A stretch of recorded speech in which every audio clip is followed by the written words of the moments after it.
La chronique de l'aide à l'Église en détresse par Amélie Delahougue. Chers amis, bonjour. Aujourd'hui, je souhaiterais vous présenter la revue de l'AED qui s'appelle L'Église dans le monde, car elle est unique. Les informations que nous donnons dans cette revue sont des nouvelles du terrain qu'on ne trouve nulle part ailleurs. Notre revue, qui a été créée il y a plus de 50 ans, a une histoire passionnante, directement liée à celle des persécutions des chrétiens. Elle est apparue la première fois en 1974 et s'appelait alors Chrétiens de l'Est. Son but était d'informer sur l'Église persécutée dans les pays communistes. Aujourd'hui, un demi-siècle plus tard, elle continue d'informer sur la situation des chrétiens dans le monde, aussi bien de l'Église souffrante, mais aussi de l'Église pleine de vie et de joie. Dans les 35 pages que comporte un numéro, vous trouverez des articles de fond, des décryptages, des portraits, des interviews ou encore des recensions de livres passionnants. Alors, comment trouvons-nous toutes ces informations ? En fait, ces informations de première main viennent de notre réseau de l'AED à travers le monde. Nous aidons l'Église dans 150 pays, donc nous avons des contacts quasiment partout dans le monde. Et en tant que journalistes, nous avons à cœur de transmettre des nouvelles vérifiées et passionnantes.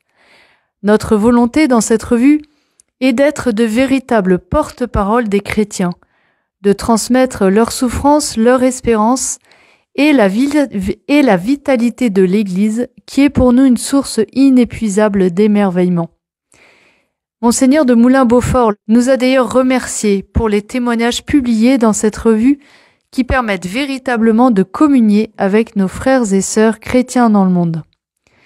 Alors comment faire pour se procurer l'Église dans le monde ? Eh bien, il suffit d'aller sur notre site internet www.aed-france.org. Là, vous pourrez feuilleter un numéro et vous abonner. Avec seulement 30 €, vous recevrez 5 numéros dans l'année. Est inclus également dans la revue un carnet détachable qui comporte des intentions de prière hebdomadaires en lien avec l'actualité de l'Église dans le pays cité. En fait, s'abonner à l'Église dans le monde est une manière concrète de mieux connaître les chrétiens aux quatre coins du monde et de les soutenir. C'est aussi une manière d'aider cette revue à se maintenir malgré la pression économique qui pèse sur la presse aujourd'hui. Alors n'hésitez donc pas.